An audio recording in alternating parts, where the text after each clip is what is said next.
做梦！萧师兄，哼，那你一定没是你啊！我真是太会怜香惜玉了。那你看我师尊，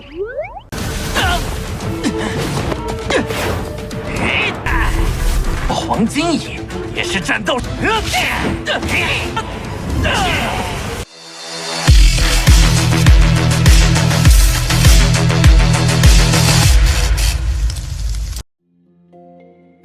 Halo semuanya, selamat datang di Ruang Sinema. Bagaimana kabar kalian semua? Semoga selalu sehat dan baik-baik saja.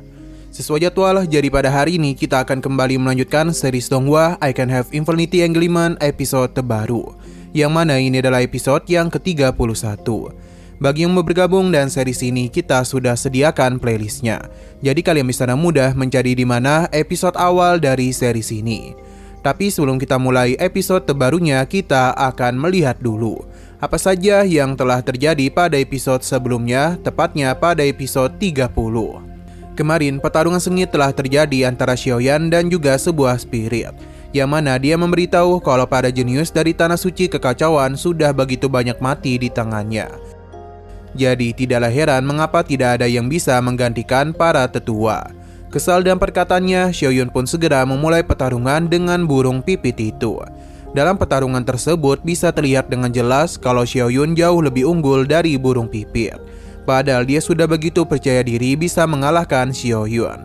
Namun apa daya, semua itu hanya sia-sia saja.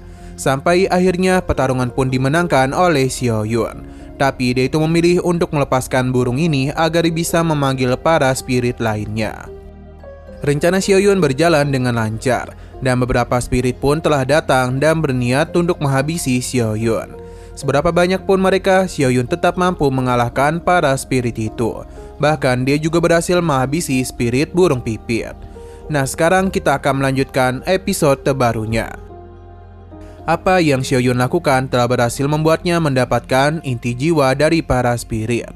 Namun Xiaoyun memberikan hal itu kepada Cicuyu yang membuatnya senang. Tapi tidak untuk burung emas ini, karena para bawahannya dan mudah Xiaoyun habisi. Dia langsung saja melancarkan serangan kepada Xiaoyun untuk bisa membalaskan dendam para bawahannya.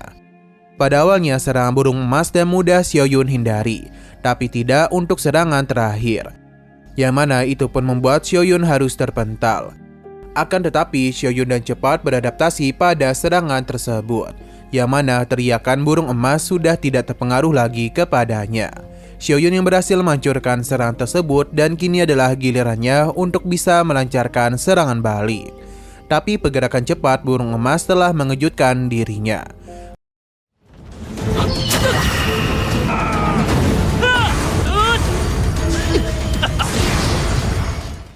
Alih-alih takut, Xiaoyun malah menjadi bersemangat untuk bisa mengalahkannya.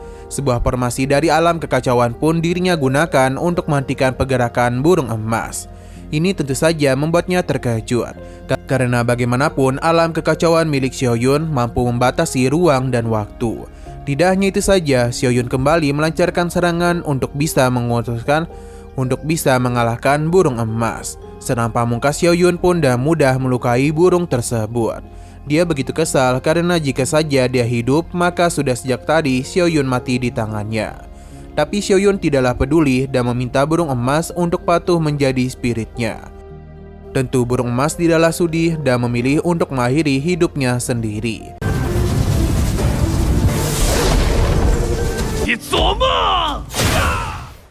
Ini sama sekali tidaklah diduga oleh Xiaoyun, sedangkan sistem memberikannya selamat karena dia telah berhasil menghabisi burung emas, dan begini dia pun berhak mendapatkan 100 poin pencerahan.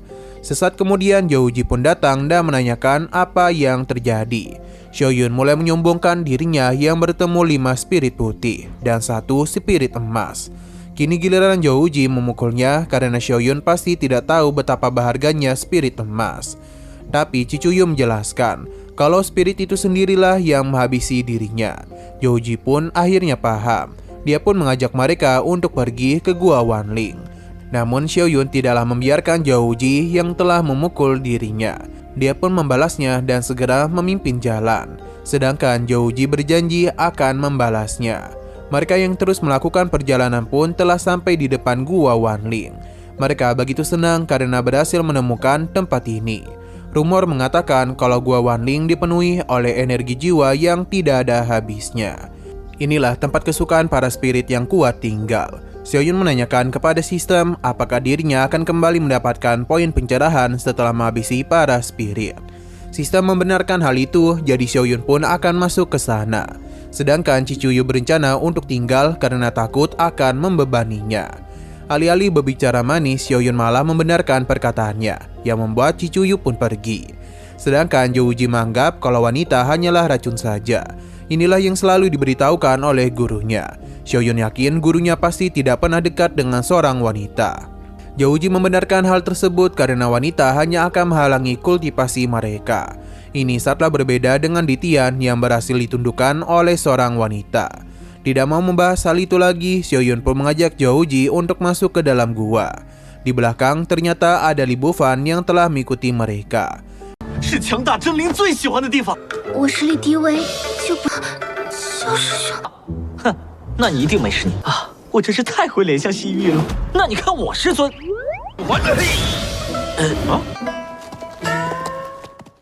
，Di dalam gua Wanglin, Xiaoyun dan Zhou Ji sudah melakukan perjalanan, tapi tidak kunjung menemukan keberadaan spirit. Hingga mereka pun bertemu dengan kelompok spirit, yang langsung saja menjadi rebutan Zhou Ji dan juga Xiaoyun. Hanya dalam sekejap saja, Xiaoyun berhasil menghabisi para spirit yang membuat Zhou Ji kebingungan. Padahal semua itu adalah harta karun yang berharga. Sebenarnya Xiaoyun melakukan hal itu adalah untuk mendapatkan poin pencerahan. Ia sangatlah puas karena bisa mendapatkan kesempatan langka ini.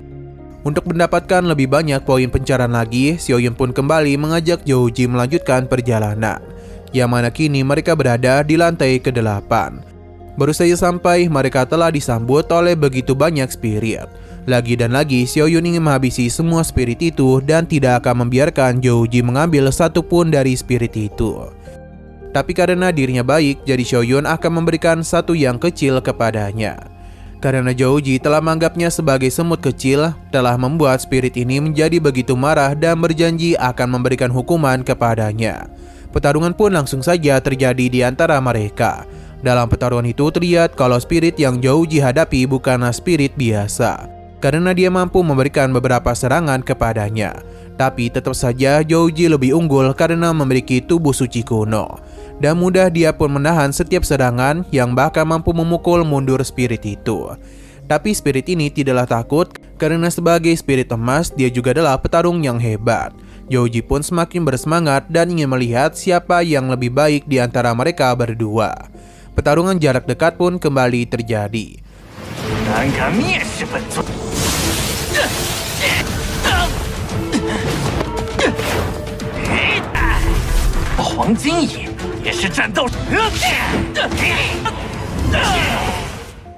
Untuk Xiaoyun sendiri menjadi tertarik kepada semut tersebut. Karena dia terlihat cukup kuat, jadi Xiaoyun akan mengambilnya dari tangan Zhou Ji. Akan tetapi Xiaoyun mengurungkan niatnya karena Zhou Ji adalah bawahannya. Tidaklah etis seorang pemimpin mengambil sesuatu dari bawahannya.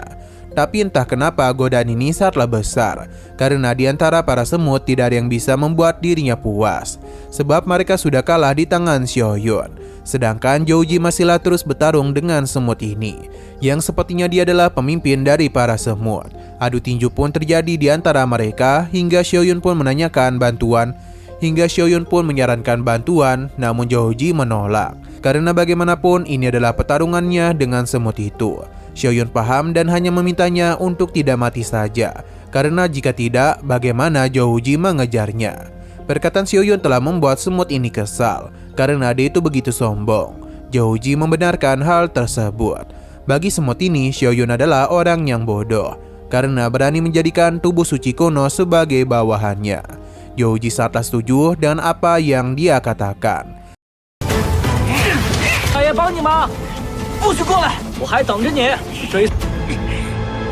Hingga dia pun agak malu-malu untuk mengakui kalau sebenarnya mereka memiliki perjanjian, yang mana orang lemah akan mengikuti yang kuat. Jadi Zhou Ji pun mengaku dirinya lemah dibandingkan Xiaoyun. Semut ini pun menjadi terkejut karena Zhou Ji memang adalah pengikutnya. Dia pun menjadi penasaran sebenarnya seberapa hebat kekuatan Xiaoyun itu.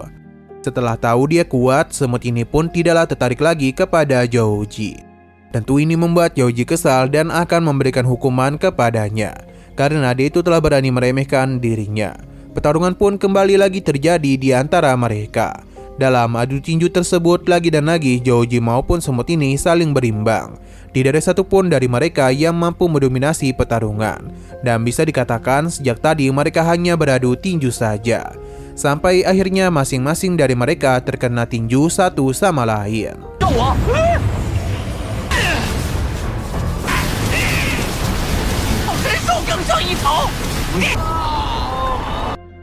Nah, sayang sekali lagi seru-serunya episodenya pun harus bersambung dulu. Oke, sekian dulu pada video kali ini. Untuk video selanjutnya akan segera hadir.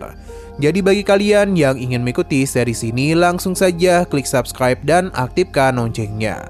Terima kasih yang sudah menonton video sampai habis. Jika kalian suka pada video ini, klik like dan share ke teman-teman kalian tentang channel ini. Dan ditunggu aja kelanjutannya. Oke, sampai jumpa di video selanjutnya.